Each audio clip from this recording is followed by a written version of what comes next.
La réponse aux défis scientifiques en matière de protection de la santé et de l'environnement nécessite une recherche forte, dynamique et structurée. C'est en ce sens que travaille la Fondation Rovaltin pour la recherche en toxicologie environnementale et en écotoxicologie.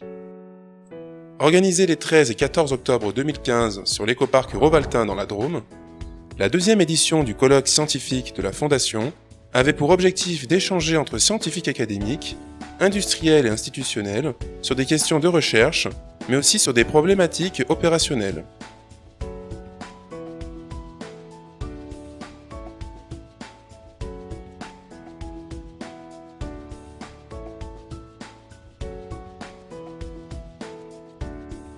La question du financement de la recherche en toxicologie et en écotoxicologie était l'une des problématiques traitées.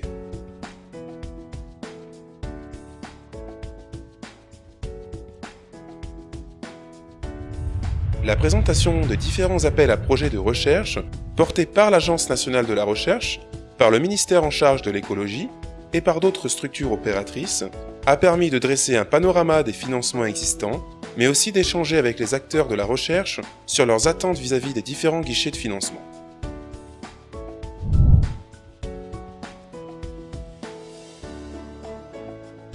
Pour ce colloque scientifique, on donne la parole à des porteurs de réseaux de recherche, mais également à des financeurs de la recherche, pour que la communauté scientifique que l'on anime puisse être informée de ce qui se passe autour d'elle, des différents guichets qui sont à sa disposition, des différents réseaux qui lui sont ouverts, et que l'information puisse circuler au sein de cette communauté, et avec les autres communautés qui gravitent autour de la toxicologie et de l'écotoxicologie. Le colloque a également été l'occasion de présenter des réseaux scientifiques existants ou en cours de mise en place dans le domaine de la toxicologie et de l'écotoxicologie. Grande thématique de recherche, donc on balaie assez large, de la dynamique des contaminants à tout ce qui est impact sur les individus. Sachant que l'objectif d'un RTP, c'est vraiment un objectif fédérateur. Véritable outil au service de la structuration scientifique, l'efficacité de ces dispositifs repose en grande partie sur leur appropriation par la communauté scientifique. Ce sont ainsi 6 réseaux régionaux, nationaux et internationaux qui ont été présentés afin de permettre à chacun des participants d'identifier des structures d'intérêt pour développer leurs travaux dans un contexte multipartenarial.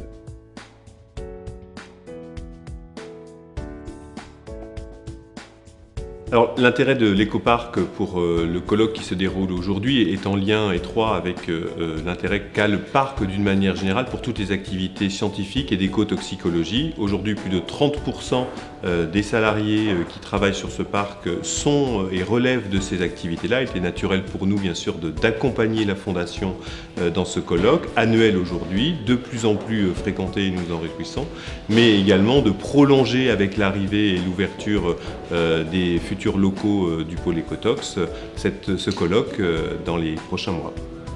Rassemblant plus de 120 conférenciers originaires de 6 pays, le colloque de la Fondation Rovaltin est un outil au service de la communauté scientifique, lieu d'échange et de partage des connaissances pour répondre aux enjeux en matière de protection de la santé et de l'environnement.